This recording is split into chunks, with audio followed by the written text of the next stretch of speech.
Hello, I'm Eric Elbers, Product Manager at CycleOps. I'm here today to show you the unboxing of the new H2 Direct Drive Smart Trainer, as well as the cassette installation and bike installation on the trainer.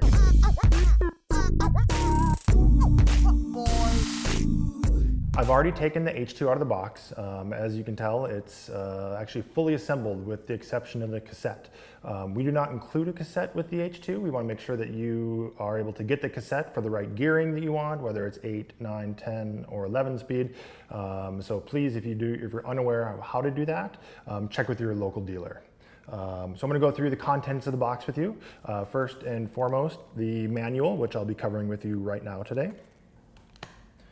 The power cord, I've got the power adapter right in here. The axle end caps. These are the axle end caps that will allow you to adapt different frame standards.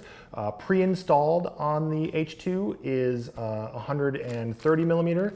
You have the axle adapters for 135, as well as 142 millimeter through axle and 148 millimeter through axle right here in this bag.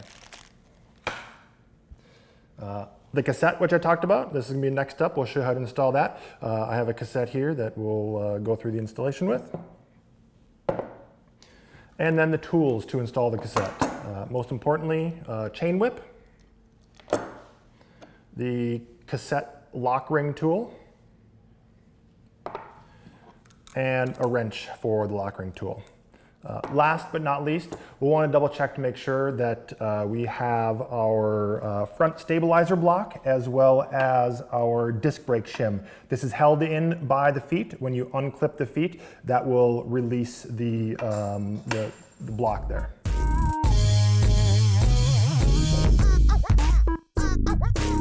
All right, here we are. We're gonna go ahead and install the cassette right now. I have the cassette chosen out for my bike and the cassette lock ring, which will come with the cassette, as well as the tools, which I just previously mentioned.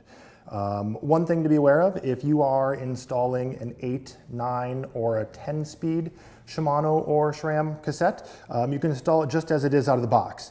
If you are installing an 11 speed, however, there is a little black spacer that you will want to pull off of the cassette, otherwise you're not going to have enough space. So I'm doing an 11 speed today. I am removing my spacer, and then I like to turn the free hub until I have the wide spot in my free hub right on top here. That gives me an easy indicator for my cassette, which matches the exact same cutouts. So I can go ahead and slide that on. And as I put these on, one thing to remember, right, at this time we do not support Campagnolo at all. However, if you are a Campy user and you are using an 11-speed Campy setup, luckily for you, the Shimano spacing is exactly the same as the Campy 11 spacing. So putting a Shimano cassette on here and using it with your 11-speed Campy drivetrain is perfectly fine. You'll have the same spacing. You won't have any issues. Also, a reminder, this fall we will be getting XD drivers. So those that use XD drivers on their current drivetrain system, you'll have that as an accessory. So I've got the cassette on here. I'm holding the last one on, or else it might just slide off. And then I'm going to thread this lock ring on with my fingers. Now I got the lock ring tool here, and that goes right in the middle and seats onto the lock ring. There are some lock ring tools out there by some manufacturers that don't quite fit on here over the end cap. If you find out that that happens to be one of the lock rings that you have, simple solution, you can either use your adjustable wrench on the flats of the end cap to remove the end cap to get space, or you can use a 5mm Allen wrench, which will go right into the axle here and unthread that. You remove that temporarily while you install it, but I don't have that trouble today. Mine happens to fit right over there, and so I'm going to put my chain whip on here and my wrench, and we're going to go ahead and tighten that down. There we go. We are tight, we're installed, and the next step, which we'll show you here in a moment, is installing the skewer and installing the bike onto that.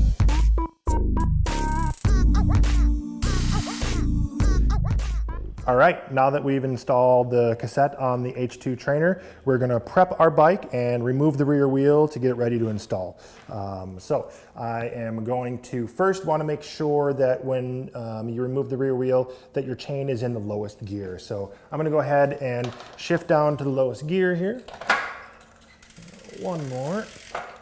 All right, so now I'm in the lowest gear. It's just gonna be a lot easier and more trouble-free to remove that wheel.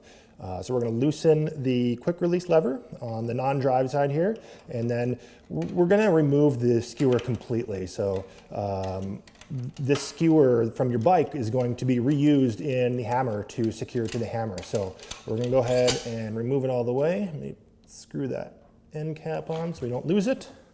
There we go. And then we can remove the rear wheel. You might also need to loosen your brakes to clear the tire.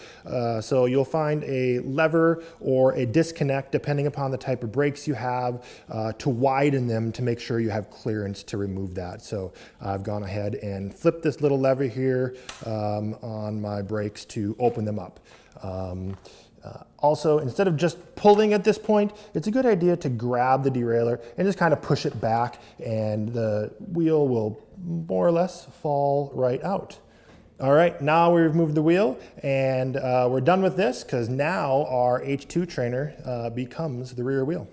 Okay, now that I have my rear wheel removed from the bike, I have my trainer set up, I've folded my legs out, I retrieved the front riser block and set that up there. And then I also have my skewer, and then I've plugged my power cord in and have the other side of the power cord here ready to go. So first we're going to install the skewer to the H2 trainer. So I'm going to unthread it, and when you unthread the nut on the end, you will want to bring with you one of the two springs that is on the skewer. So I will thread the skewer in with the lever side on the non-drive side all the way through, you can see. And then next, the spring will go on. The spring should go on with the narrow side in first. So the narrow cone of the spring in first, and then the skewer nut here. We'll give that a few threads, and that's about right. Really the only thing those springs do is keep the skewer centered so that the dropouts of your bike go on here without interference. So the skewer set up, I'm gonna grab my bike. I've got it upside down so it's not, the drivetrain is not on the ground. So I'm gonna flip that over. And then, just like I mentioned before, when we're pulling the rear wheel off, you will want to make sure that the rear derailleur is all the way down in the lowest gear. It'll give you much less trouble installing it onto the trainer. So we're going to line that up. The bottom side of the chain is going to go on the bottom of the skewer, and then the top side of the chain is going to go on that very first cog there. Carefully wrap it around and then drop it in the dropouts. I already had this trainer set up out of the box. I didn't have to change it at 130 millimeters for this bike. So we are on the trainer, and now we are going to tighten the skewer down. It's very important when you tighten the skewer down that you make sure the dropouts are fully seated all the way down. So what I'm doing is I'm actually putting pressure on the upper saddle with my shoulder or my chest as I reach down and tighten these. That'll be sure that your dropouts are fully seated. All right, we're going to tighten that skewer down and then clamp it secure.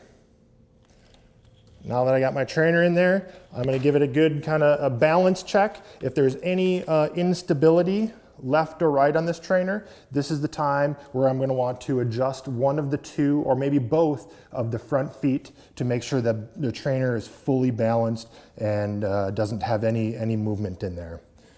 I got my bike installed on the trainer. Last is going to be plugging in the power. And then like before, when you plug in the power, you'll confirm that it is on by the green blinking light.